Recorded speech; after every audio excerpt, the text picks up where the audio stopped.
Les corps tombent d'autant plus vite qu'ils se rapprochent davantage du centre qui les attire. De même, les âmes se portent vers Dieu d'autant plus vite qu'elles sont plus près de lui, ou plus attirées par lui. On peut comprendre quelle est la force des désirs de Jésus par rapport à nous, et quelle inqualifiable violence est faite à son cœur quand notre force d'inertie annule son vouloir de nous accorder ce qu'il sait nous être nécessaire.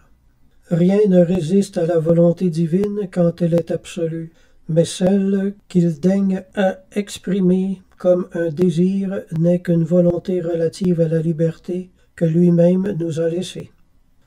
Jésus voudrait répandre sur nous des trésors de grâce, mais il veut que nous les désirions.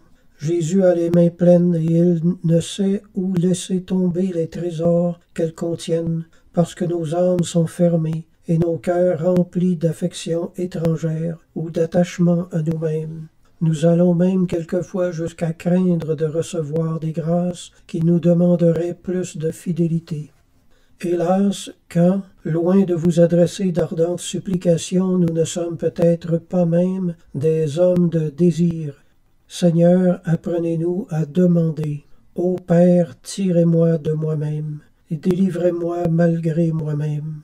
Le silence est bien quelquefois la plus éloquente expression d'un sentiment profond de l'âme.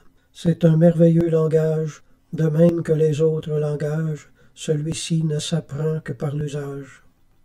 Je me tais quand l'impie me brave, quand des lèvres sacrilèges profanent mon corps sacré, parce que ma parole serait alors une flèche aiguë. Mes anathèmes sont contenus dans ma patience éternelle, mais je parle à ceux qui me cherchent. Ô brebis fidèle, toi qui sais me répondre quand je dis « viens », je m'adresse à vous toutes, aujourd'hui apprenez à écouter. Quelle est cette solitude où je vous conduis pour entendre le doux murmure du langage du ciel? C'est le tabernacle du Sauveur, l'éloignement du monde, l'oubli des créatures, l'apaisement des passions. Recueillez-vous et faites silence, au moins une demi-heure.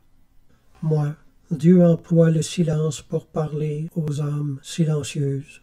Dieu permet le trouble pour nous forcer à rechercher le calme, où il pourra nous parler dans le silence. Dieu permet les tornades pour nous amener à aimer le silence.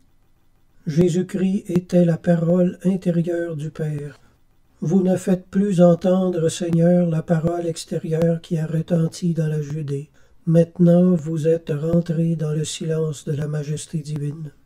Moi, quelquefois, le silence et le calme ne suffit pas pour réussir à entendre la voix de Dieu. Il faut le jeûne pour ouvrir l'oreille de l'esprit.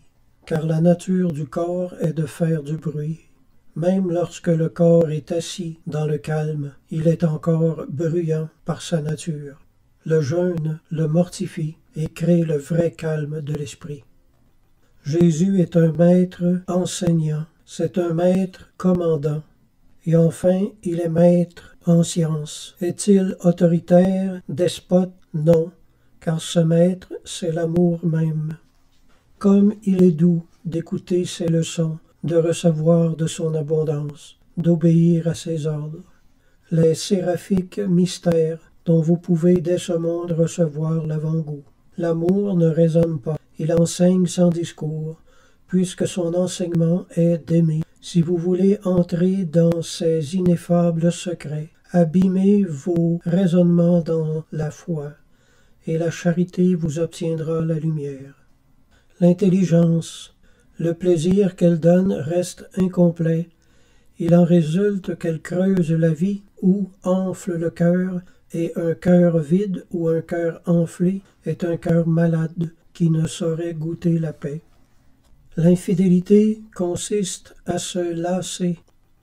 L'état d'abandon nous porte à nous perdre en Dieu. Moi, et nous perdre en Dieu, c'est se réaliser. Jésus est le véhicule de nos âmes entre la terre et le ciel. Il est, entre l'homme et l'éternité, le chemin direct unique pour aller au Père.